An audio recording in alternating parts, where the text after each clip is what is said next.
Because part of this thing that I need people to understand is that a lot of the issue with politics, Michael, is access. One, can you even get them on the phone?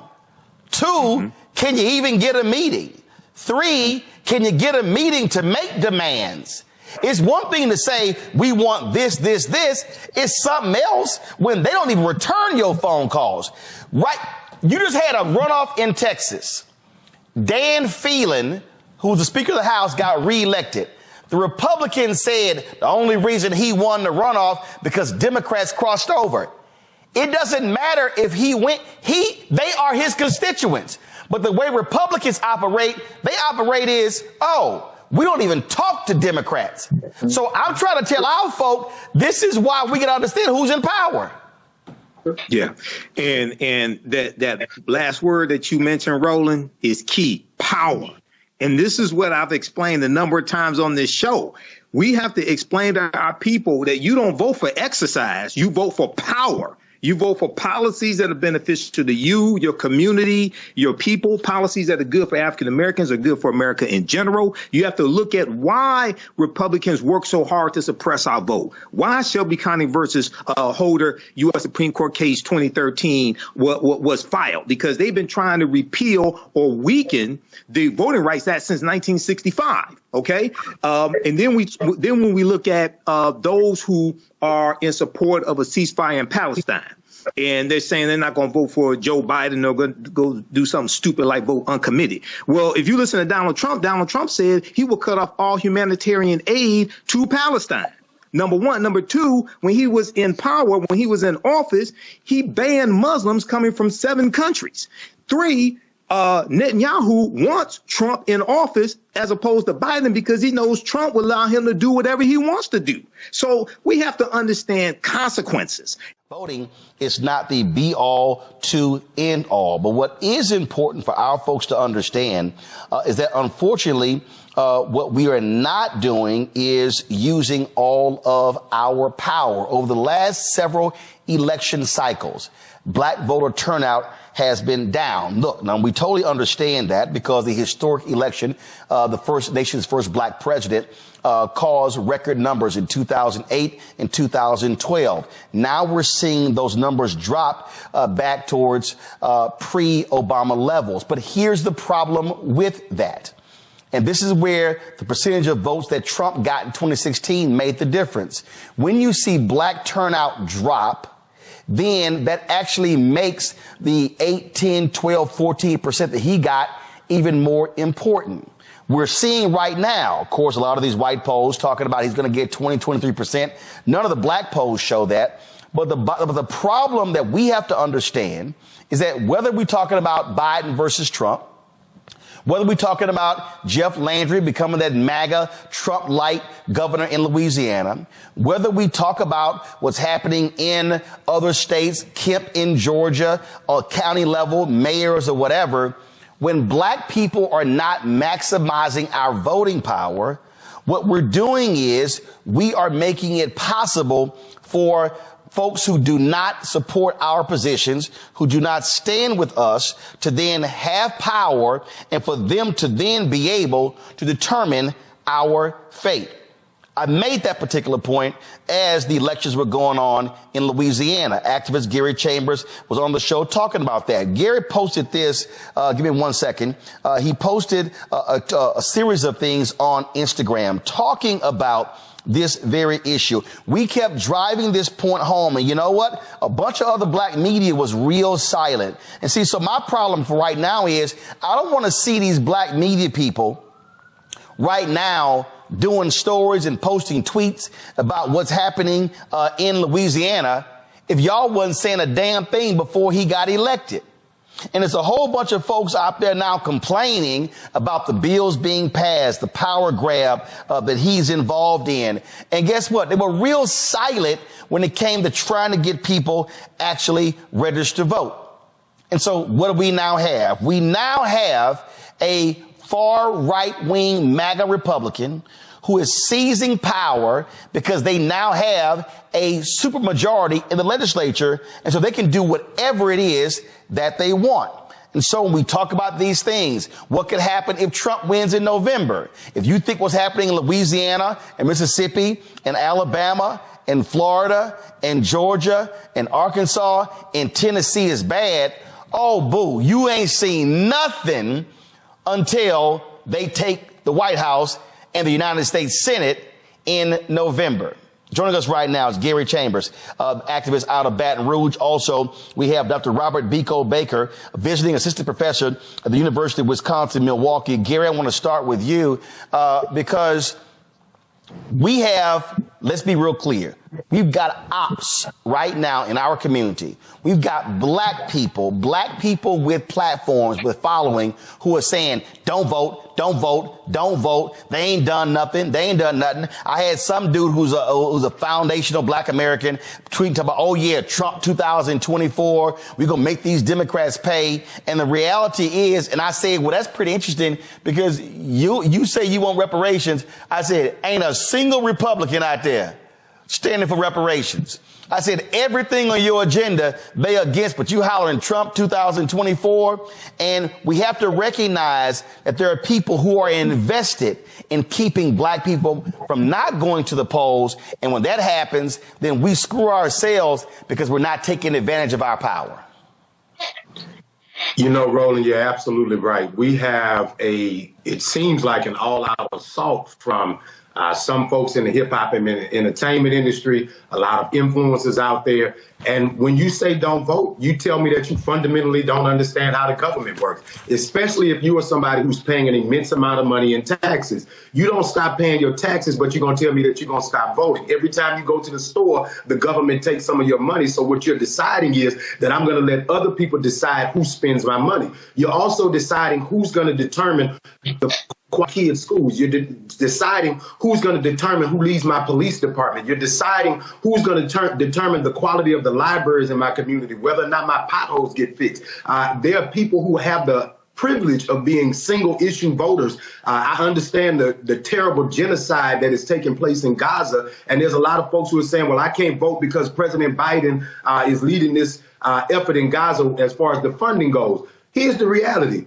America has never not been bombing other countries. The reality is you just didn't know about it because you weren't tuned into what was taking place with the government that you've been funding. And so now that you're aware, not participating is not the pathway. You can't change the funding if you don't vote for the members of Congress. You can't change the funding if you don't vote for the United States senators. The president of the United States is not the only thing on the ballot. And you're short-sighted, I almost cuss, simple-minded individual if you believe that not voting for the president is hurting anybody other than you. You are hurting yourself when you don't participate in the process because you're allowing your enemies to decide who's at the table, deciding what's on the menu.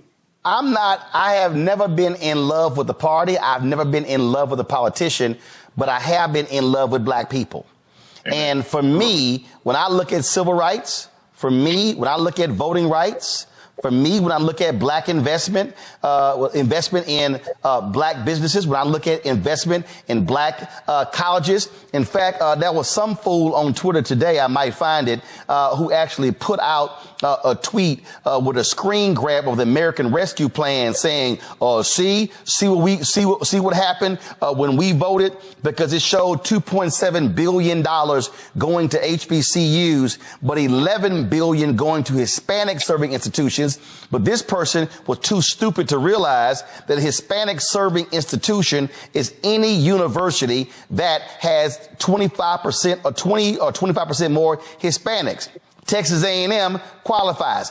PWIs qualifies. So this fool puts out information saying how, we lost out on funding. What he did not post was the $16 billion that HBCUs have gotten over the last 3 fiscal years. But that's sort of the nonsense that we see. And what these folks don't understand is, and it's crystal clear, these folks don't plan all of the money HBCUs have gotten, the student loan debt relief over the last 3 years. We talk about investments in black organizations. Also, not only that, under Trump, they were bundling contracts, so only large companies could compete for them. The Biden administration has been unbundling contracts so smaller businesses can qualify. None of that stuff happens if they are back in charge. That's just a fact. Amen. Amen. And when you look at what's happening across the country with community violence interruption, digital equity grants, infrastructure, you can see the Biden plan at work. And my main problem with the Biden administration, they did a very bad job telling the story. We all remember during the Obama administration, the signs, the stories, the influencers everywhere. Unfortunately, the Biden administration took a little bit too long to warm up. And I'll be honest with you, Robert. Obama was bad too. He had to come out and admit that we thought people were going to get it. And it was like, no, bro, you got to sell it. That first stimulus bill they passed, they didn't tell anybody, and he was getting nailed. And it was like, dude, you got to sell it. This is Democrats' problem. As Plies talked about, they don't know how to take credit for stuff. Right. Amen. I'm not going to debate. We can go back and revisit the Obama administration. There's a lot of things that we should have did differently, both as a community and he should have done as a brother. But he was better. He was a much better salesman. And they got a very difficult salesman at the top of the ticket. And I think that's why we need to get people like yourselves, out on the road in these battleground states really telling the story. This is a very clear issue. And I know a lot of my people come from the more radical left and we're looking at Palestine, and it's a very horrific thing. But I think even that is clear when you see Nikki Haley in Palestine, riding on bombs and celebrating babies being killed. I think we have a really big difference, and we have to be honest about where we're at. If not, we could be in a lot of trouble. The thing here, I'm going back to not in love with a party or an individual. And what you have with these ops, Gary, they're out here going, you butter biscuits, you dancing, you tap dancing, and all this sort of stuff. And I'm sitting here going, no, I know what the hell I'm talking about. Because federal, state, county, city, school board, right now in Houston, the largest school district in Texas, majority minority, folk are pissed off that Mike Miles is controlling the process because the Republicans in Austin took over the legislature. Well, guess what happens? When we don't vote in statewide elections, they have that power. In Louisiana, the reason they are running roughshod, they just voted to give the governor power over every state task force and committee, some 148 different boards, because they now have a supermajority. If they don't have a supermajority, they got to work with Democrats. Supermajority, they can do what the hell they want to do, and they are moving fast to completely dismantle and seize power for the next 100 years in Louisiana.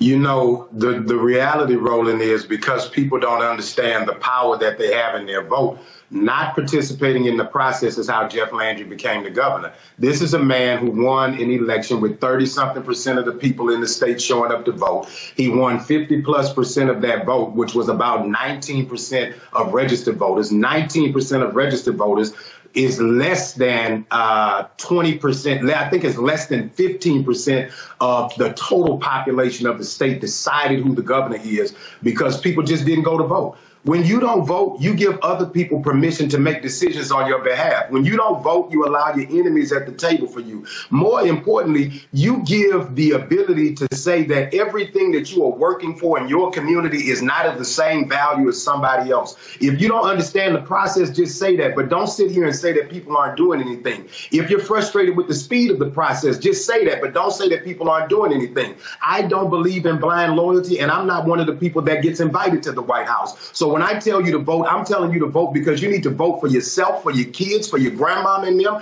because at the end of the day, these people are taking your health care. They're putting your kids' records online. They're now stripping away. They're giving a law right now in Louisiana that you got to be 25 feet away from the police officer if you're filming them when they're brutalizing you. So the question is, does the cop have to take measure, or do I, to determine how far we are from the police officer? The governor is going to pick the chairman of the board of every state college and institution in the state. He's going to pick the chair of the board for every board that's in the state. Why does one man need to have the ability to appoint the chair of the board if you appoint the members of all of these boards in the first place? Because I want to control what's on the agenda of every meeting in every corridor of the state of Louisiana. And if you got anything on there about diversity and inclusion, if you got anything in there about equity, I don't want you there. And that's because you just decided you couldn't go around the corner 5 minutes from your house and click some buttons in a machine to make sure that somebody was there to defend you and your family. Here's the reason why this really jumped out at me, and that is when I look at various polling. Now, first of all, again, I understand a lot of these polls in terms of how some of these are. And so this was a story that was in the Hill. Share of Black Americans planning to vote drops. And it says fewer Black Americans are certain they will vote in this year's election than in 2020. Only 62% of Black voters say they are absolutely certain they will vote in November, which is a drop from 2020. Now, first of all, this is May. It doesn't mean the number's not going to go up. The issue that I have is, and again, I totally understand people's concerns. I absolutely understand genocide, Israel and Gaza. I totally understand people who say they wanted the George Floyd Justice Act. They wanted voting rights legislation. I understand all of those things. But here's what I also know. Republicans, if they control the House, the Senate, and the White House, every single one of those 5 million Americans who got student loan debt relief, they're going to roll that back. I absolutely know, and it's guaranteed, Donald Trump has already said, y'all find me the soundbite, he has already said, oh, we're going to let cops do their jobs. We're going to grant them blanket immunity.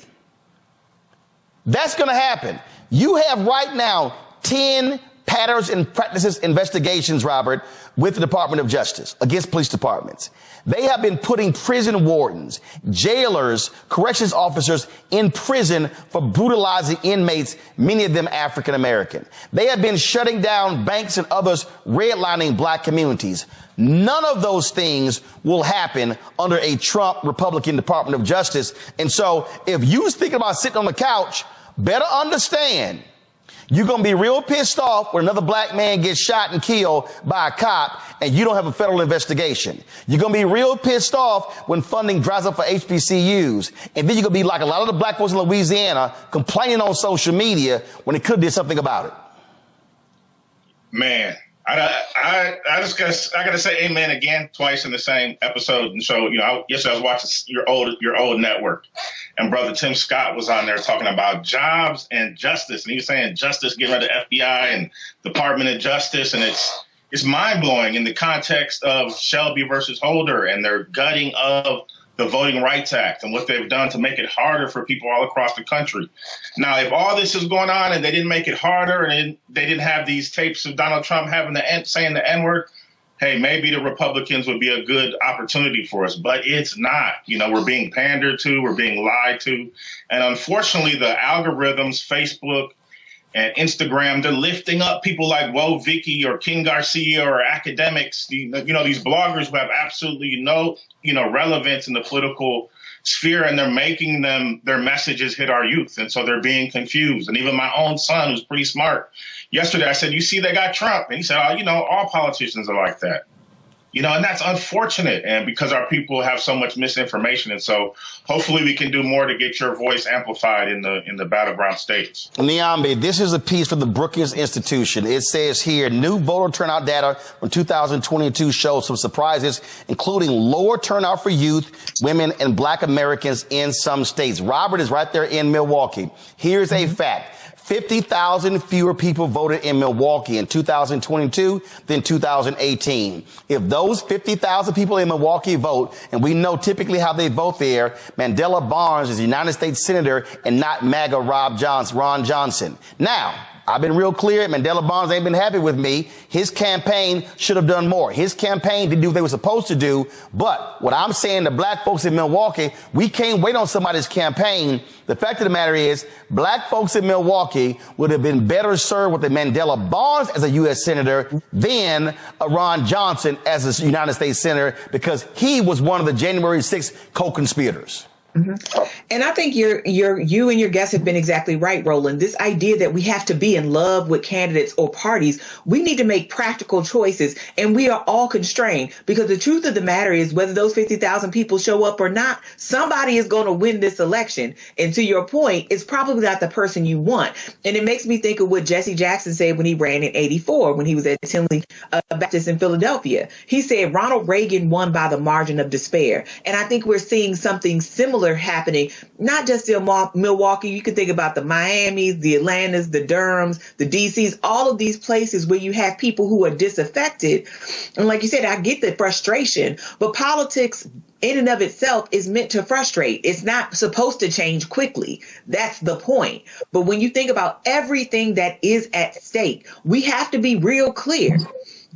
We got to make the best decisions we can with the limited options we have. The options aren't going to change. The political system isn't going to change. And keeping our votes to ourselves just might mean we won't have a vote the next time, because these people are very clear about what they're trying to do. They've already done it in some places, but they're going to do it in other places. They are trying to destroy our communities. They're trying to destroy progress. They're taking away our citizenship rights. They want us to be what America used to be. They're not whistling Dixie on this. This is a real decision that they've been making, and they have been doing it since the civil rights movement. They have been working on this. You know how dogged and determined you have to be to wait for 60 years to do this kind of stuff, or to be planning for 60 years to do this kind of stuff. And they finally got their foot in the door. And you better know that if Donald Trump gets in again, Clarence Thomas, Justice Alito are going to step right on down. He's going to stack the lower courts. And then we're not going to mention all of the departments that he said he wants to get destroyed. Then you got to think about the people that are coming into governor's offices, into city councils, into school boards, who want to restrict our education and keep us learning from Tulsa and all of these other things that are important to us. I mean, these people have a plan for what this life is going to be, and it does not include Black people's well-being. You know, it really drives me crazy, Jolanda, when I hear these dumbasses say, man, there's some scared tactics won't work for us. Earlier, you talked about that Trump wins, Republicans win, they will appoint 2 new Supreme Court justices. Alito and Thomas will step down. Yeah. But we already see what happened with the last 3. The reality is Biden-Harris gets reelected, then they got to try to hold on, and they try to step down. Democrats get to appoint 2. You already got 3 progressive judges. That would give Democrats the majority on the Supreme Court. Now, all of a sudden, you're talking about changing laws. I'm from Texas. You're there in Texas. For folk out there, again, who want to play these games, who don't quite understand what America will be like if Republicans control the House, the Senate, and the White House, just go ahead and let them know the hell you got to deal with in the legislature, where Republicans control the House, control the Senate, control the governor's mansion, and they're just running roughshod. And they control the state Supreme Court, and they control all statewide positions. What Texas looks like. In all the courts of appeal. So it's very, very, very difficult. We go in, the Republicans have a majority in all the branches of government.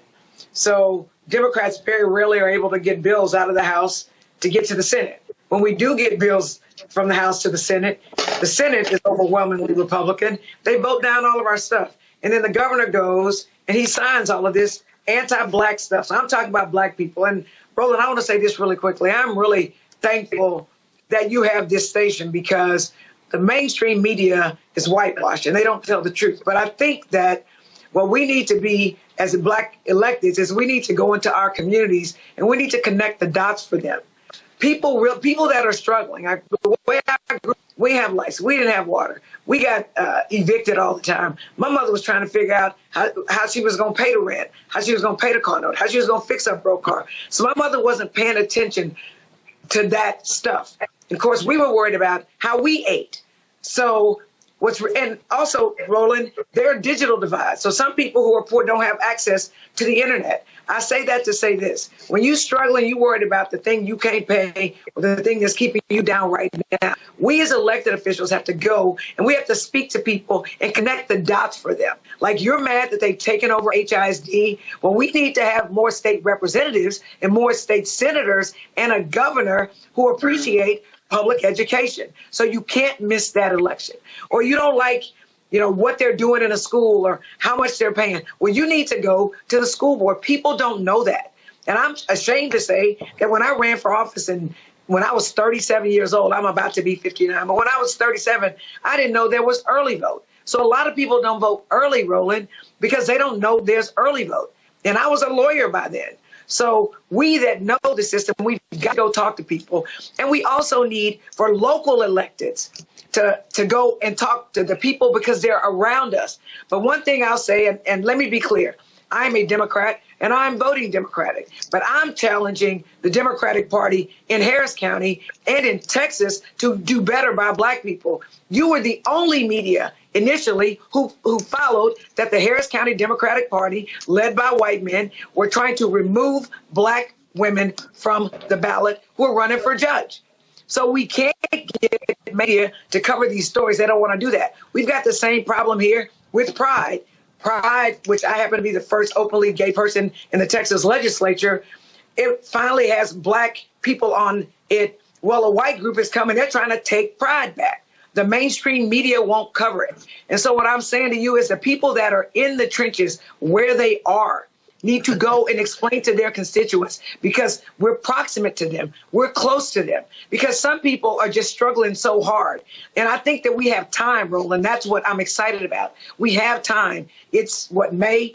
It's going to be June. So we can go out and we can make a commitment. The elected, but we have things that we can talk about. We can come to you. We know you'll talk about it. But it's way more complicated than we think, but we cannot speak over struggling people's heads. We've got to connect the dots for them. Otherwise, we are going to be apathetic and we're just tired. And the thing here, and I appreciate talking about in terms of the role of the show here, I love these fools. I love these fools. Man, you sitting here begging for the money. Guess what? Let me be real clear. The political advertising money that we got in 2020, that paid for the staff for the first 6 months of 2021 because advertising dropped. Mm-hmm. Mm-hmm. Now, all y'all fools who talking all this mess, Sinclair, right-wing Sinclair, after the 2022 election, announced they made $314 million off of political advertising. And for all y'all folk who run y'all miles talking about, man, you're trying to beg for dollars, understand this here. Every media company in America, Fox, CNN, MSNBC, NBC, ABC, CBS, Salem Radio, Westwood, Cumulus, iHeartRadio, Urban One, Radio One, every single media company projects they're going to make 30 to 40% more money in an election year because of political ads, and that's going to handle their budgets in the first 2 quarters of the following year. And so you can't on one hand go, man, we got to do for self, when the reality is this here. If we're able to get 2-3 million in advertising, that's more than our fan base is giving. And that keeps me from having to keep begging folk to give because they should be advertising on this platform just like they do on all the other networks. We talked about connecting the dots, and that's what all this is about. Rob, I'm gonna come back to you before I go to Michael. Here's the thing, and for the folk who don't understand, Robert, you're there in Milwaukee. Who is more likely to meet with and communicate with Black people in Milwaukee? Would it have been a Senator Mandela Barnes and his staff, or Ron Johnson and his staff? I mean, that's a no-brainer. You know, salute to Mandela Barnes, and you have me on right after the election, and I have my own problems with the way he ran his campaign, but that's a no-brainer. Mandela is still out in the community, and I just saw him at an event with Vice President Kamala Harris, and he was there smiling and shaking hands, so that's a no-brainer. Well, no. So the reason I'm asking the question, because part of this thing that I need people to understand is that a lot of the issue with politics, Michael, is access. One, Can you even get them on the phone? 2, can you even get a meeting? 3, can you get a meeting to make demands? It's one thing to say, we want this, this, this. It's something else when they don't even return your phone calls. Right? You just had a runoff in Texas. Dan Phelan, who's the Speaker of the House, got reelected. The Republicans said the only reason he won the runoff because Democrats crossed over. It doesn't matter if he went, they are his constituents. But the way Republicans operate, they operate is, oh, we don't even talk to Democrats. So I'm trying to tell our folk, this is why we can understand who's in power. Yeah. And that last word that you mentioned, Roland, is key, power. And this is what I've explained a number of times on this show. We have to explain to our people that you don't vote for exercise, you vote for power. You vote for policies that are beneficial to you, your community, your people, policies that are good for African Americans, are good for America in general. You have to look at why Republicans work so hard to suppress our vote. Why Shelby County versus Holder U.S. Supreme Court case 2013 was filed? Because they've been trying to repeal or weaken the voting rights act since 1965. OK, and then when we look at those who are in support of a ceasefire in Palestine, and they're saying they're not going to vote for Joe Biden, they're going to go do something stupid like vote uncommitted. Well, if you listen to Donald Trump said he will cut off all humanitarian aid to Palestine. Number one. Number two, when he was in power, when he was in office, he banned Muslims coming from 7 countries. 3, Netanyahu wants Trump in office as opposed to Biden because he knows Trump will allow him to do whatever he wants to do. So we have to understand consequences. And I wanted the 2 brothers just to talk about how they explain to people on the ground, how they connect policy to conditions, because a lot of this is disconnected from us. We hear these different laws, we hear policies, we hear American Rescue Plan, things like this. But if you can just give us one, if you don't mind, 1 or 2 examples of how you connect actual policies in existence to conditions to connect the dots for people. Gary, you first. One of the things that I've thought is critical is that, you know, if you are not having conversations with the people that are running in your local community about what's taking place, then you can't expect those people to deliver on something that you're not putting a demand on.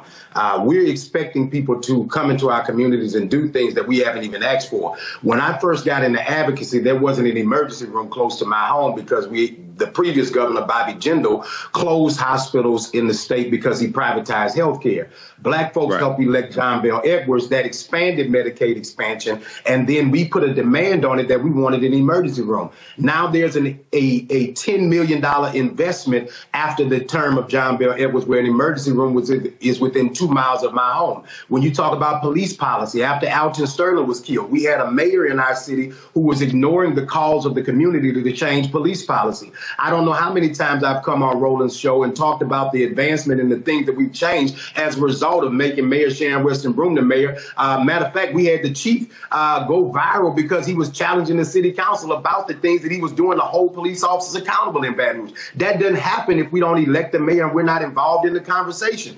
And so some people are just being too short-sighted and looking at what's making you angry. That's making an emotional decision. Voting is a business decision. This is a business decision. Every day we go in the ballot box and vote, that's to do business on behalf of our community, business on behalf of our family, and business on behalf of the future generations that cannot vote right now because there were people who went and voted so that we could have the liberties that we have today. There's a quote that my grandfather used to talk about. Strong men make good times, strong men make good times, and good times make weak men make bad times. Too many people are being weak in their decision making, and we are producing bad times for the future of our children if we're not doing our responsibility and showing up. Robert, the thing that is jumping out at me again as we're having this conversation, and again, I love it when the haters start talking. Because my parents are watching. So I had the opportunity as somebody who was 8, 9, 10, 11, 12, 13, all the way up to now I'm 55. To be able to see 2 folk who never went to college, two folk who never made more than $50,000 combined, worked with others to create a neighborhood civic club in Clinton Park in Houston. And I watched as these folk, a handful of people, most of them, none of them went to school, went to college, talk about what they wanted in their neighborhood. But here's what they had to then do. They had to then go, okay, well, if we want some overgrown lots cut and we want some crack houses, abandoned crack houses torn down, that's government. We got to go to government to get it done. Then they were like, well, you know what? We need some new sewer systems and sidewalks and street lights and the park refurbished. That's government. That took place through a bond election. They were concerned about security in the neighborhood. So what did they do? They said they went and met with the police commander. They didn't go yell to the city council person. Who was the commander over the area where we lived and knew him on a first name basis? I remember there was a little young white cop. My brother, he was at Texas A&M. He was a freshman. I was a senior at Jack Yates High School. And they stopped by our house from a choir event in Beaumont, and they were lying in the street. Well, the cop decided to come down, blaring his horn, tell them to move their cars, said a fire truck couldn't get down. It was crazy. So my dad was pissed off. And they called the commander, I need everybody listening, call the commander and had that cop come back to our house to apologize. That doesn't happen if you don't understand how government works. Now, imagine if my parents didn't vote. Imagine if the folk in the neighborhood club didn't vote. Ain't nobody taking their phone calls. Ain't nobody listening to them.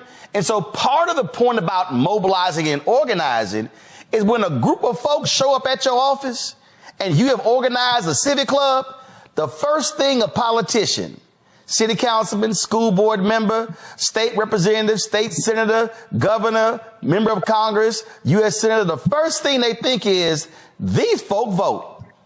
And when voters show up, they get responses.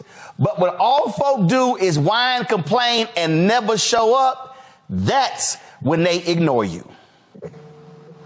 Man, what you're talking about, sir, is Black power, and we're living on the shoulders of giants. And unfortunately, many of us have integrated into this burning house and really have given up our Blackness. And what that does is allows us to be politically weak, so that because we don't have an agenda. And so many young people, what we're really talking about is a young thing, because the ops are in the young people's ear on social media so much. It's coming through so many channels, and I feel bad for them. But we're living on the shoulders of giants. And if our elders fought for this, why would we even think about giving it up? Because some guy went to prison? That's sort of insane. And I don't think that young people really think like that. They're funny, they're ironic. Unfortunately, we have to put our arms around our babies and really raise them up. Because if not, they are going to be deciding a future that they don't want. Robert Biko Baker, I appreciate it, brother. Hopefully, we will get the resources needed. And I hope to bring the show to Milwaukee, to broadcast from there, to do a town hall. Trust me, it's on my list. My goal is to go to Milwaukee, is to go to places in Michigan, go to places in North Carolina, go to places in Georgia, because to convene, do the show, but to have these mini town halls, if you will, hearing from the people, because I keep telling everybody, and this ain't hating against nobody, ain't no other Black-owned media outlet doing this. Come on now, we need you. Just let folks know that. So, Robert, I appreciate it. Thank you so very much. Niambe, I want to go back to you. This is the thing. Gary, stay right there. Niambe, the thing why this is so important is because I believe, and I have said this numerous times, I've said this to the Biden campaign, I've said this to Senator Chuck Schumer, I've said to all these folk, that I believe, and I said this last year. First of all, I said that Biden-Harris should have started re-election the day after the inauguration. That was one. Absolutely. So I think they started too damn late. Two, I say the beginning in January, they should have been doing this, going to these cities and having different surrogates, and not just them, having black mayors, Randall Woodford in Birmingham, having Mayor Andre Dickens in Atlanta, having the mayor of Arkansas, having the former mayor Sylvester Turner in Houston. They should be doing these conversations in these towns. Again, inviting someone like us in to live stream that and answering people's questions. If people say, well, I don't know what they've done on this, boom, we got the answer for you. What about this? And because I believe that January to August was what I call the education and informative stage.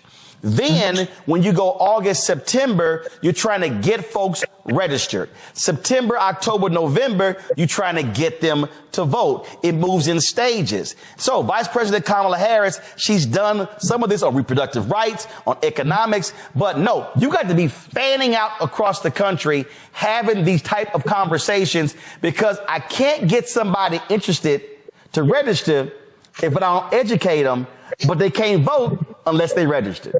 Exactly. And you have to do this in many places a month in advance of the election. So if you decide on the day of, hey, my mind has changed, and you don't live in a place with same day registration, it's USOL, right?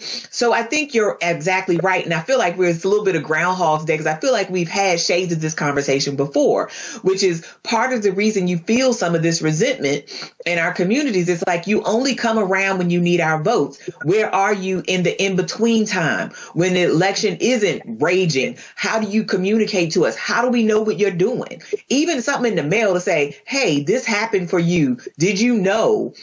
You know, if you're a homeowner and you just replaced your water heater, that you can get a tax, abatement for that. I mean, that's something real. That's something tangible. I had my student loans forgiven. I've known so many Black professional people who've had their student loans forgiven. Where's that conversation, right? How do you not go to these places where Black people are and just talk to them? And it won't be easy conversations. There are people who are still pissed about the George Floyd Act. There are people who are still pissed about voting rights, who have real concerns about the economy. So these are not going to be easy conversations, but I think people would respect it a lot more if you had it and didn't just come begging hat in hand, as you said, when it's almost too late, because we've already had primaries in many places. Yep. So now all that's left is the general, and that's a big ramp up, and it can't just be about the convention, because voting happens at the local level, neighborhoods, communities. Yep. And these people seem to forget that Black people are like everybody else. We want to be courted. We want to be told we're pretty. We want to be told we're valuable, and we want to be shown that every day. And if you can't make policy happen because you have an obstructionist Congress like what you have right now, then you need to communicate that to people and tell us what you're doing to remedy that and get around it. This is the thing that jumps out at me, Gary, when we're talking about mobilizing and organizing and what has been done. And again, this is how I operate. I operate in facts. If Donald Trump and the Republicans poured $16 billion into HBCUs, I would be saying that's the largest investment in HBCUs ever. It's a fact, but it's not a fact. So when Senator Tim Scott goes on TV lying, what he does not say is that and they love touting this $250 million program. But first of all, Trump zeroed that out of his budget. It was Congresswoman Alma Adams who put it back in. That's how it got passed. And Trump takes credit for something his budget folk want to get rid of. That's a fact. If the Republicans had appointed 58 Black judges out of the 237 Trump appointed, I would be saying they appointed the most Black judges of any president in history. They didn't. Of the 237 judges Trump appointed, 4% of those judges were Black. Fact, Biden, Harris, they appointed 200 federal judges so far. Go to my iPad. 58 of them are Black. 37 Black women, 21 Black men, and every one of you punk ass brothers out there who's been talking shit, oh, he appointed more Black women than Black men, that's because previous presidents appointed more Black men than Black women. for folk who don't understand facts. And so this is where when somebody comes at me, I'm just answering with fact. And the fact of the matter is, if Biden-Harris has done this in student loans, this in HBCUs, this in fund, I'm going to lay it all out and I'm going to compare it to what Trump has done. To me, this is an easy ass vote. It's not difficult at all. You know, you don't have to be a chief spokesperson for Joe Biden to do what's in your best interest. And I think that, you know, there's a host of things that we can complain about with the Biden administration, but we also have to be honest. When you look at the stabilization of what he did after COVID, because Donald Trump left us in a mess while a bunch of your grandmothers were sick or dead as a result of COVID and the pandemic, when you look at the ability to pass the infrastructure plan, the reality is government is like a big boat, not a speed ship, not a speedboat. You want government to respond and turn in mechanisms that it doesn't happen in. It takes a year to 2 years before you start to see the impact of some of these policies. And when you see those policies, what will happen if we don't show up is all of the work that was made over the last 4 years will be for nothing, because they'll come in and undo it all. They've already got their plan. They've already got their people in place that they want to put in to execute their plan. While you are sitting there making emotional decisions, people are being strategic about what they are going to do with your resources. So the question really is, are you going to do what is in your best interest, or are you going to make an emotional decision? Joe's old, Joe's slow, Joe doesn't communicate as well you'd like him to communicate. Joe is funding the genocide. We know all of these things. Donald Trump is worse every day of the week. Every day of the week he's worse. And the people that he's going to put in power, this is where it really gets tricky. I'm from Baton Rouge, Louisiana, and I know how many people that are competent from the state of Louisiana that are leading in the U.S. Congress and leading in this White House to make a difference for black people because of people in key positions that Joe Biden listens to. I may not agree with those people, but I understand the impact of the work being done on behalf of black people. When you put Donald in there, a lot of those competent, educated, qualified black people who are in there doing things on your behalf, they're no longer going to be there, and they're going to be people there that are unqualified, incompetent, working on your behalf to your detriment every single day. Joining us right now is Kadida Kenner. She is founding CEO of the New Pennsylvania Project. Kadida, here's what's very interesting. I have seen some of these clueless damn rappers talk about, man, the hood said our pockets were full when Trump was president. Look about them stimmy checks. Henry, go to my iPad. This right here is what is called the American Rescue Plan. It was passed under President Biden. And look at this here. When it goes, here's the help with the American Rescue Plan. I need help finding a vaccine. I need help getting health care coverage. I need help buying food. I have kids. I need help with rent. I lost my job. I need help getting a rescue payment. I want to offer my employees paid off for vaccines. My small business needs help. Oh, I'm sorry. Did somebody actually say stimulus checks? Does anybody remember under Biden-Harris $1,400 checks that actually went out to folks? The problem is, Kadida, he didn't put his name on the checks like Trump did because he wasn't trying to be so narcissistic and taking credit. And so, again, these folks are running out here, first of all, forgetting we were in a 100-year pandemic where they were providing insurance, things along those lines. And all these folks who think these checks are going to start flowing if Trump gets back, Project 2025, they plan on cutting everything. And all y'all folks out there who are pissed off that your taxes are higher, that was a part of the Trump tax cut where your taxes went up in 2024, 2025, and they want to make the Trump tax cuts for the rich permanent next year.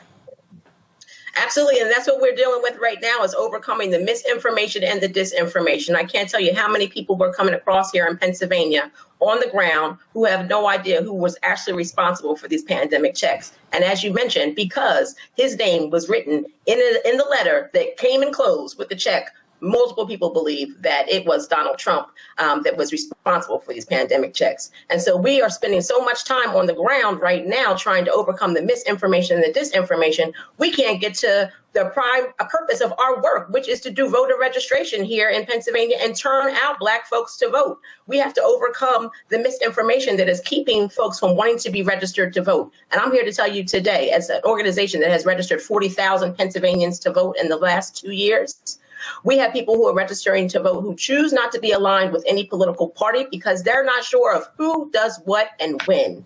Last year, it was 17% of the folks we were registering to vote registered as unaligned, not choosing to belong to the Democrats or the Republicans. This year, that number has gone up 11 points to 28% of those we are registering here in Pennsylvania choosing to be unaligned from political parties, and mostly because they don't know who the Democrat is, who the Republican is. Civics have been taken from out of their public school systems. And so we're having to provide all of the civic education on the ground. At the same time, we're trying to get folks registered to vote and turn them out. And again, for all the folk who sitting there saying, man, you sitting there caping, no, I'm stating facts. These right here, what I'm about to read, are actual facts that were in the American Rescue Plan put forth by Biden Harris. American Rescue Plan increased the earned income tax credit from $543 to $1,502. That's almost $1,000. Also, those with children, they increased the child tax credit from $2,000 per child to $3,000 per child for children over the age of 6 and $3,600 for children under the age of 6. And they raised the age limit from 16 to 17. The plan also made more people eligible and increased the total credit to $4,000 for one qualifying individual and $8,000 for two more. Oh, remember the unemployment insurance? Republicans, remember Lindsey Graham? They stopped the increase in unemployment insurance in South Carolina. The American Rescue Plan extended unemployment benefits until September 6th with a weekly supplement benefit of $300 on top of the regular $400. And the first $10,200 of unemployment benefits were tax-free for people with incomes less than $150,000. Kadida, the last point is this here. John Hope Bryant was on our show. He also reminded people the earned income tax credit is retroactive. So if you forgot to actually get it, you can go back and get it applied to your taxes. None of that happened because of Republicans. So for the folk who say, man, our pockets have been empty with Biden, y'all sure wasn't hell complaining about that money. Absolutely, they were not. And there's so much more that this administration has done. If you think about the last 30 years, this administration has helped to put forward more Black entrepreneurs than any other administration in the last 3 decades. There's 2.6 million more jobs for Black folks in this time. And so if we are trying to actually, as the previous speakers mentioned, this is voting is a business decision. This is absolutely a business decision for you and your family. And if you are trying to put more money in your pockets and not allow for your tax dollars to go to the rich and those who are highly favored by the Republican Party, then you need to make sure that you are casting your ballot this November or before, if you can do that. This is the last round of questions and answers before I got to go to my final guest. So, Jolanda, I'm going to go to you first. We're talking about Black turnout. 1983, 85% of all eligible Black people voted for Harold Washington to become the first Black mayor of Chicago. The white racists in Chicago supported the Republican candidate in a hardcore Democratic city because they didn't want to see a Black man win. If 85% of all eligible Black people voted, I don't know who the hell the other 15% were. He doesn't become mayor unless they vote. Andrew Young said at the Alpha Public Program last year at the convention in Dallas that I moderated the conversation, when he ran for Congress, and it was in 72 or 74, he got 72% of all eligible Black people who were registered to vote voted. The facts are clear. If Black people vote at least 65, but let's say 70. If we vote 65 to 70% of our capacity, we can sweep elections. Because if they're going to be voting here and we vote here, that additional 20, 30, 50, 75, 100,000 votes, that's the difference between winning and losing. And so literally the power is in the hands of black people. Somebody on Twitter got mad 'cause I said yesterday, I said, I don't care what white folks going to do, Latinos going to do, white women going to do. What I'm saying to black people, if we literally use that ballot and vote our capacity, we can sweep races, whoever we want to win. Absolutely. Here, black people are the Democrats that determine who wins. So they determine which white person wins and which Hispanic person wins. People just don't understand that. And as I've said before, the world is run by those who show up. So it could be a city with 1 million people. If 500 people show up, then the majority of those people are going to decide what happens to us with the 1 million. And there's a reason why they are, the powers that be, Donald Trumps of the world, are suppressing our vote. And I will say this is black people. You hear people talking about all the time trying to get black people the right to vote if they lose it when they get elected. Here in Texas, if you are a convicted felon like Donald Trump, you literally do not have the right to vote. And if you are on paper, you do not have the right to vote. So in Texas, Donald Trump, if he lived in Texas, couldn't even vote for himself. And then you can't get a job, you can't get an apartment, you don't qualify for certain things. I don't think that we should let Donald Trump be able to do what we can't do. If we go to apply for a job and we have a felony on our record, if we go apply for an apartment and we have a felony on our record, we don't get stuff. So we need to try to do to Donald Trump what the system does to us, because that is what it was designed to do. But black people, we have the power. But I'm going to say this again, Roland.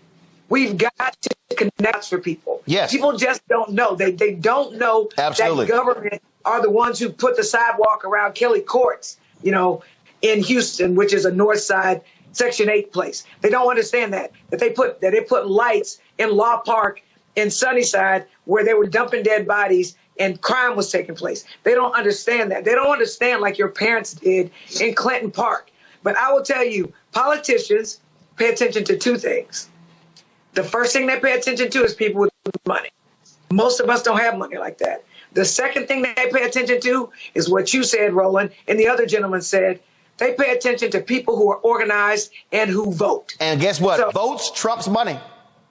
Absolutely. You know what? You're right. You know what? Because I will say this. People can contribute a lot to your campaign, but they can't vote for you. And I was literally talking to Representative Allen, and we're both representatives, and we're talking about people that had a whole bunch of money, like more money than us. And you know what we do? I literally went to Isaac Elementary School yesterday. I was the only elected official that showed up myself because they want extracurricular activities. They want a performing arts center. And they were so thankful that I showed up and that I listened to what they want. And I told them, I will try to help you get this performing arts center. Yep. That's what we have to do. So now they've connected this elected official to, we can get a performing arts center and we can learn ballet. There you go. Very simple things, right? And there that's you go. what we got to do. And for everybody who's watching in Texas, before I let Yolanda go to my iPad, Henry. Folks, Texas has the largest number of eligible black voters in America at 2.9 million. 2.9 million. That's eligible black voters. I didn't say black population. That's eligible black voters. So, folks, if you do the math, and you talk about if you have 70% of black people in Texas, that's 2 million votes alone. 2.9. No, it's 2.9 million. I said, but if we vote at 70% of our capacity. Okay. Yeah. Now, here's the whole deal, y'all. Here's the whole deal. Let me see here. Ted Cruz, Beto ran against Cruz, and he ran against Abbott as well. Yeah, Ted Cruz beats Beto. I just want to see the vote total. Hold on one second. Vote total So right here, the vote total was Cruz 4.2 million, Beto 4 million. If we voted at 7% of our capacity, we alone deliver half of the votes needed to win. But guess what? Makes it harder if we vote at 30%. 40%. That's how the game changes. Representative Jelana Jones, I appreciate it. Michael, your final comment. This is a fantastic conversation. You talked about the American Rescue Plan. Roland, two quick things. Number one, no Republicans in the House or the Senate voted for the American Rescue Plan. We have to drive home that point. The only reason why that got passed is because of Democrats. One, two, Vice President Kamala Harris was the top-ranking vote in this. It was 50-50. She was the top-ranking vote. So all these people out here saying Vice President Kamala Harris hasn't done anything, the reason why you got those $1,400 stimulus checks plus was because of that black woman. Call her whatever you want to, but that's why you got them. And you're at whitehouse.gov, Roland. Fantastic website. Everybody look at, and Roland, if you could bring this up quickly, the Biden-Harris administration advances equity and opportunity for Black Americans and communities across the country. I refer to that oftentimes. That's a 36-page document at whitehouse.gov that breaks down category by category how the policies of the Biden-Harris administration are helping the African-American community. Republicans overwhelmingly voted against these policies or are against them and will reverse them if they get back control of the White House, the Senate, and keep control of the House of Representatives. Elections have consequences. Michael, we appreciate it. Thanks a lot, Niambi. No, I was going to say, you were talking about what Black people voted at their capacity can do. I mean, we see Wes Moore in Maryland, right? I mean, he's the only Black governor currently serving. Maryland, 1 in 3 voters in the state of Maryland is Black, right? And it was because 80% of the Black vote said that they were going to turn Wes Moore, and did, because only about half of white voters were going to turn out for him. So it actually does matter. And it particularly matters at the margins. Like when you show in Texas, you're talking about a few 100,000 votes, which seems like a lot, but it's really not. So we're not talking about massive blowouts in a lot of these cases. We're talking about thousands of votes, in some cases handfuls, as we saw in the presidential election. So, I mean, I think part of the issue we have, again, I go back to Jesse Jackson, is that you had people not mobilized and people who were left kind of out of the equation. And then when you looked up, it's like, we need those people. We waited too late. And then the election is over.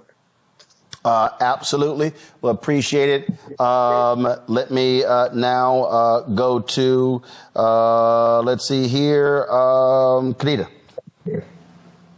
A lot of election deniers that are currently sitting in our state legislatures. And that is something that we should all be considering in this moment. I look at the Black vote here in Pennsylvania in 2022 and the rate in which we showed up to the polls ensured that we have our first Black woman Speaker of the House in our state legislature. It also showed we have a Black man as our lieutenant governor. And so the power of the Black vote can do incredible things if we come out in record numbers. In Pennsylvania, we need to come out at the 70% number that you mentioned. Roland, we were 67% in 2020. And so we need to make sure that we vote at more record numbers here, and the youth must come out and cast a ballot. And unfortunately, if you have 4 grandchildren, the likelihood is only one of those 4 are registered to vote. So let's get the children involved, let's get the young folks involved, and let's get everybody to the polls. Absolutely. Closes out, Gary. I live in the 50th ranked state in the nation, and it is the second blackest state in America. When I ran for Congress, 18% of the population showed up in the second congressional district here in Louisiana, which at the time was the only Black congressional district. Because Black folks thought we're going to get a second Black congressional district rooted out of Baton Rouge, which gives us another seat in Congress for somebody to go and fight for millions of dollars for the people of Louisiana. There are other states that are getting more representation. That is going to be transformative for your community, only if you vote, though. It doesn't happen because of osmosis. It doesn't happen because we hope it gets better, because we pray it gets better. Faith without works is dead, and faith ain't foolish. If you ain't getting off your tail and go do something, it's not going to happen. And for those of us who sacrifice from our families and go out there and do this work every day, you spit in our faces when you tell us you're not going to vote, because we sacrifice every day and go out here and do this work. And so if you appreciate the work that I do, if you appreciate the work that Roland does, if you appreciate the voices that you've heard and the things that we are consistently doing to advocate, don't spit in our face and tell us that you're not going to participate, because too many of us are out here every day doing things we don't have to do on your behalf for all of us. And all you got to do is go around the corner and cast a ballot. Do your part so that we can all do better. Absolutely. So just trying to let folk know, again, let me be very clear. What everybody here has said, this ain't about a party. This is not about an individual. This is not about who I'm in love with. This is not about somebody that excites me.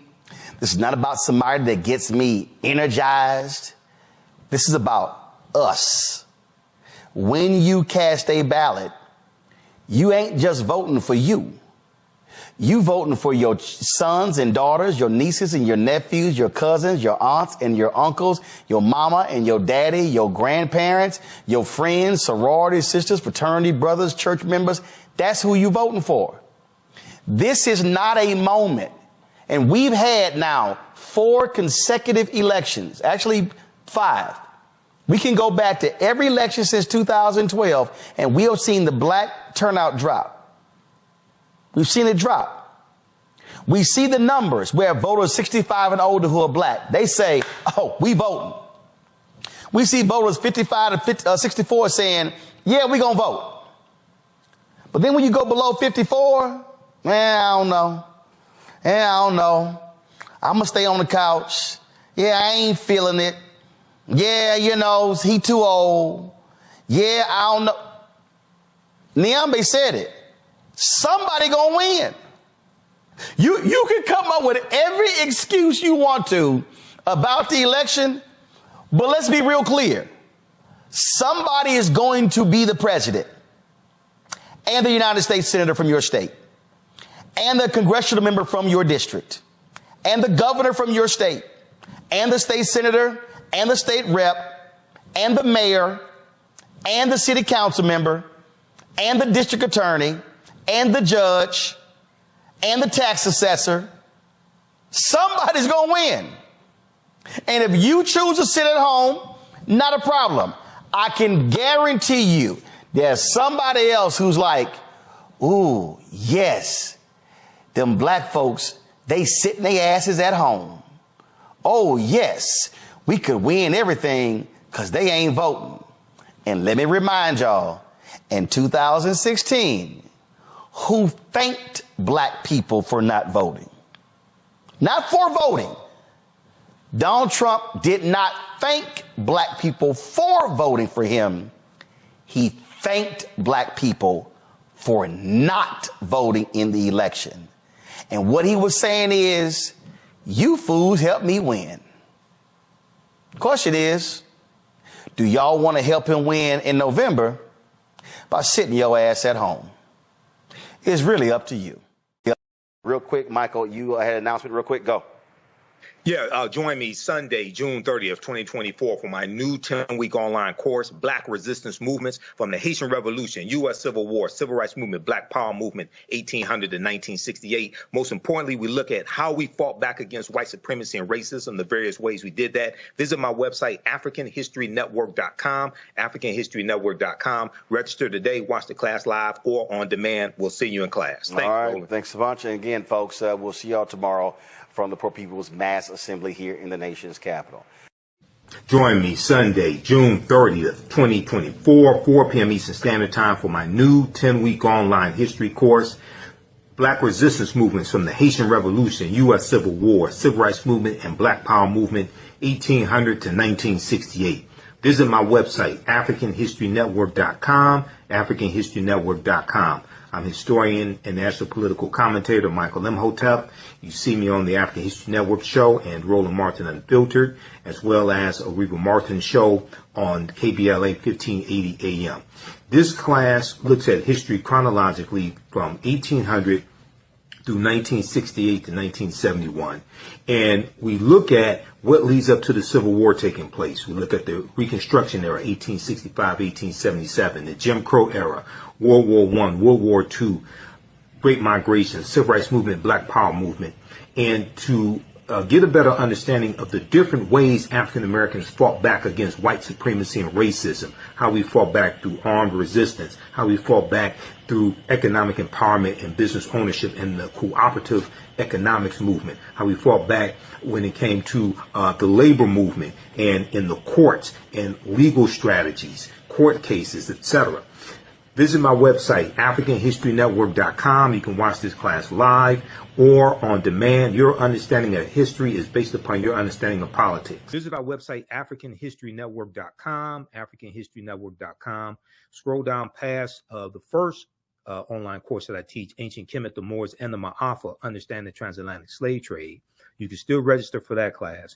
But this new one right here, Black Resistance Movements, this really ties into the political climate, what we see going on in America right now, the backlash against diversity, equity, and inclusion, the resistance against any type of reparative justice or reparations, the attack on voting rights as well, the January 6, 2021 insurrection, which was political violence.